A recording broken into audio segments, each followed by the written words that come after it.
Demokrat buka suara, bisa saja AHY jadi Menko atau Menteri Teknis di Kabinet Prabowo Gibran kelak.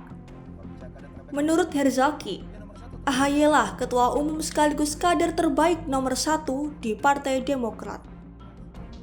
Menyiapkan kader-kader terbaik Partai Demokrat untuk membantu beliau mengisi pos-pos di kabinet agar bagaimana pembangunan ke depan 2024 sampai dengan 2029 itu benar-benar bisa menjalankan visi misi program yang bermanfaat untuk masyarakat, bangsa dan negara sesuai dengan janji Pak Prabowo dan kami semua yang berada di barisan pemenangan Pak Prabowo di Pilpres 2024 lalu. Ya kalau bicara kader terbaik Partai Demokrat siapa? Ya nomor 1 tentu Mas AHY, Ketua Umum kami. Beliau telah membuktikan kapasitas dan kapabilitasnya dalam memimpin partai ini. Ya, setelah jejak rekam beliau yang cemerlang di militer dan di pemerintah di pendidikan sebelum-sebelumnya. Lalu bagaimana di Partai Demokrat selama 4 tahun terakhir beliau bisa membuat partai ini menjadi sangat solid. Bagaimana kita menghadapi tadi turbulensi politik, upaya perampasan dari pihak luar, gangguan dari pihak luar di 2021 dan sukses memimpin partai ini. Kami semua menghadapi gangguan-gangguan itu gitu, dan berdiri lebih tegak. Lalu bagaimana ketika menjelang Pilpres kemarin ada turbulensi juga, masih berbalik arah secara mendadak.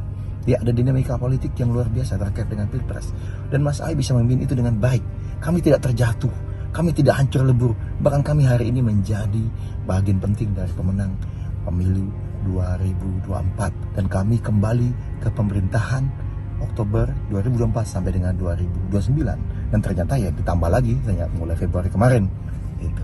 Dan kita bisa lihat bagaimana kapasitas Mas AHY, kompetensinya, leadership, manajerialnya, bagaimana beliau belajar dengan cepat di Kementerian ATR BPN ini, ya kan? Dan banyak terobosan yang sudah diakui oleh publik juga gitu.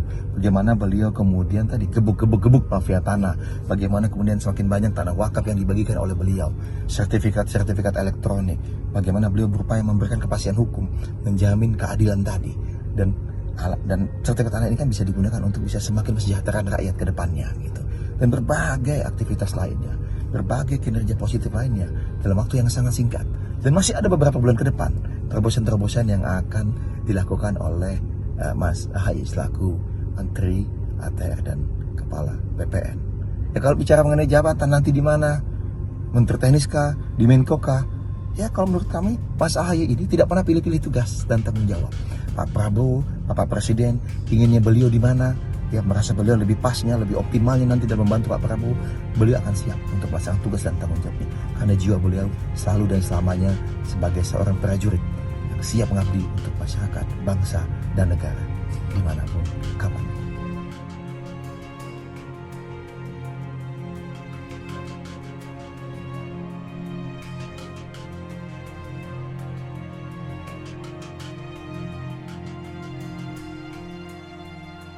Tim Liputan, Surabaya TV.